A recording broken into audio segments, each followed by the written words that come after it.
everybody. Welcome to the Comic Gamer Movie Show. My name's Deshaun, and today I'm here to give you a review that I was waiting to give of a show that I adored the first season of.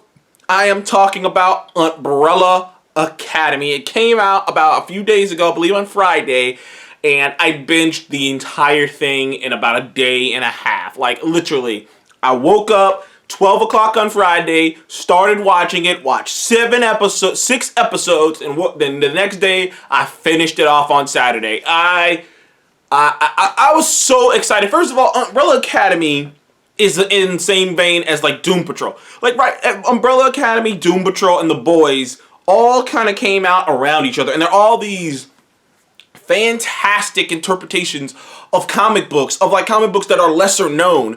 Although, to be fair, Umbrella Academy and Doom Patrol are technically Vertigo, which Vertigo is technically an off-brand in DC. So they do technically have the backing of DC, while The Boys is like, I can't remember what company owns The Boys, what comic book company helped write The Boys. But The Boys is a little less known, but Umbrella Academy, I have to admit, I personally have a bit more fun. I personally like Umbrella Academy a bit more than The Boys and Doom Patrol, which is very I guess a very controversial statement, because most people I know and most YouTubers I've seen and guys I follow adore The Boys and Doom Patrol much more than Umbrella Academy. Not to say that I don't really know anybody who thinks Umbrella Academy is bad. Most of them think that it's great too. They just don't think that it's Doom Patrol or The Boys. But the reason I've always liked Umbrella Academy a bit better is because I feel like Doom Patrol, as much as I love Doom Patrol and think it's a great show, I haven't seen season 2 yet because I don't have HBO Max, and maybe one day I'll get it just to watch Doom Patrol. I think they got a free trial, so maybe I'll just wait for Doom Patrol to come out and just get the free trial and binge through it. But the one thing about Doom Patrol, even though I adored it, it is super freaking weird. And sometimes it's cerebral weird, like, oh, that's weird, but it's just cerebral. And sometimes it's just like completely bonkers for the sake of being completely bonkers, and it makes no difference, and there's nothing to what's happening. It's just like, we're weird. And they kind of push that a little too far for me sometimes, where I'm just like, I don't even know what's going on anymore. And like, I understand that sometimes that might be a good thing. Maybe I'm just not catching what they want me to catch. But at the same time, I'm like, I can't enjoy myself because I don't know what the fuck's happening sometimes watching Doom Patrol. Overall, I got most of Doom Patrol and enjoyed Doom Patrol. But like I said, those bits were always a bit confusing and were always a bit And with The Boys can be so, what's the word I'm looking for? I'm trying to think of it. Like, The Boys is supposed to be a different interpretation of superheroes. It's supposed to be the realistic interpretation of superheroes. And in a way, like, The Boys, although I adore The Boys and had a great time watching it, I mean, Carl Urban for life. Carl Urban for life. It really does come off so mean-spirited and so, negative to the entire genre, like just negative towards the superhero genre, and it does feed into the people who hate, Marvel and DC, who hate Marvel and all these other things, and The Boys does feed those people because it gives them that interpretation, which is good. We should have those interpretations, but The Boys does, unintentionally feed those people and just kind of like, it just gives them more fuel in their fire to come at Marvel and sometimes even DC for not making things like The Boys. The Boys is like the anti-superhero show, like, oh, we're the anti-superhero show. And while it works for The Boys, it doesn't seem fake and genuine. The Boys seems genuine at times when you're watching it. If you're a superhero fan, you can't help but kind of go, okay, we get it. Superheroes suck. The world sucks. You guys are shitty, but you're not as shitty as them, and the superheroes are fucked up. It's kind of, like, at times it can feel like that. Though I still enjoyed it, and though I think it has a lot of heart, and it's not and it's not completely that, it is that. While with Umbrella Academy just feels like a fun comic book movie with an edge and blood and gore to it, and just a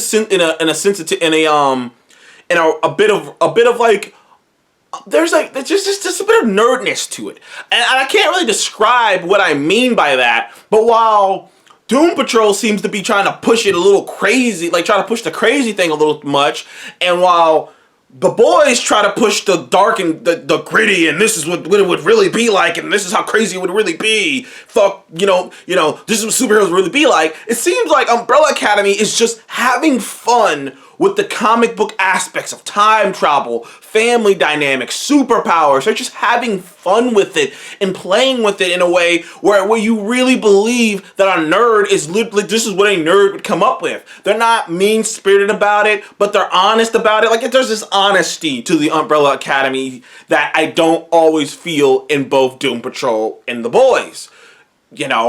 It seemed like Doom, for lack of a better term, Doom Patrol and The Boys seem dedicated to their gimmicks, which is crazy, which is pushing the crazy wacky stuff in Doom Patrol, pushing the dark, pushing the bloody, realistic, this is what it would be like stuff in The Boys, while to me, Umbrella Academy seems like we're just having fun. We're just making this awesome comic book show with characters who have depth to them, that have actual, pathos to them, that are all different levels of people and have true issues and real problems that are somewhat, blown out of proportion from them having superpowers, but they still have their issues and problems and tics and emotions and hang-ups. And Doom Patrol just keeps, not Doom Patrol, Umbrella Academy just keeps on peeling the banana on this beautiful thing. Now I know I went on and on about other shows just there at the beginning, but it's just to tell you how much I love this second season of Doom Patrol. This second season of Doom Patrol, did I say Doom Patrol? I said Doom Patrol again. Damn it, why did I say Doom Patrol? I meant Umbrella Academy. Jesus. Umbrella Academy. The second season of Umbrella Academy is perfect. It's even better than the first, which I didn't think was possible.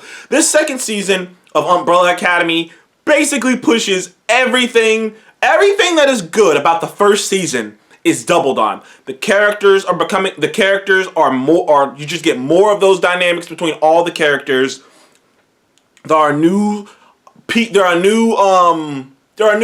facets to characters that get revealed and built upon and, evolve. There are certain characters, the thing is, they did this smart thing too in the beginning, because as you know, if you've seen Doom Patrol, Doom Patrol, goddamn, why I keep saying Doom Patrol? Umbrella Academy season 1, that it ended with Vanya blowing up the moon and them and Fives deciding to teleport them to another timeline to try to prevent, he's just really trying to just teleport them the hell out of there so they could survive this, and maybe teleport them to another timeline and they could just live peacefully there.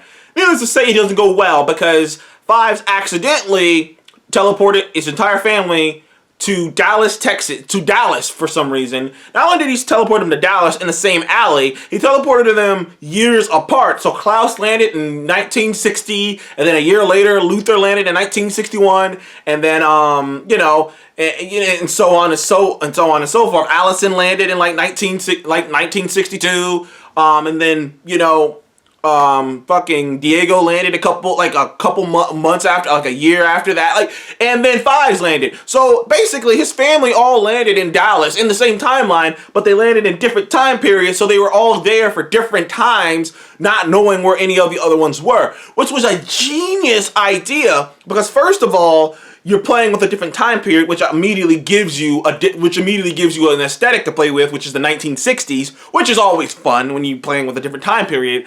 And second of all, measuring it out where they landed gave them all an ability to grow attachments or lack thereof to something that they, to this area, because they didn't know where everyone else was, so they just had to survive.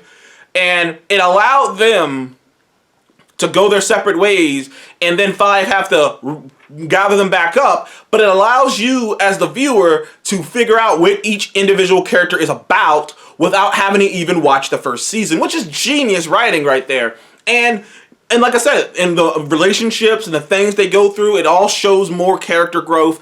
The thing that this show does best is the characters' dynamics. Let's just cut it where it is. It has some fun action sequences, the music is fantastic, but the character stuff is where it's at. The family drama, the family dynamic, the family thing. Fives is still my favorite character in the show because he is such an arrogant prick, but he's the novelty of a 60-year-old man trapped in a 13-year-old boy's body has not worn off on me yet, The novelty of him asking, or just walking up to a diner and being like, let me get some black coffee, man. Let me get some black coffee, sugar. Oh, thank you. Just leave the pot, dear. Like, you don't talking like that because he's technically a 6-year-old man. Like, that novelty has not worn thin on me yet. I'm still enjoying the fuck out of that. Not to mention, he's just, like I said, he just comes off like an arrogant prick. I love it, man, because he is right most of the time.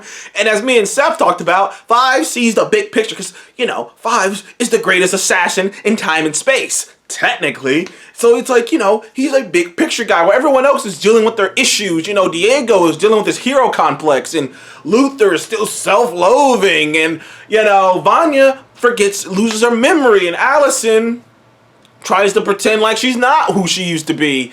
And they're all going through shit, man. They're all going through shit while goddamn Klaus was off making a cult. I said this to Seth when I was watching it. Klaus must be single-handedly the luckiest man and he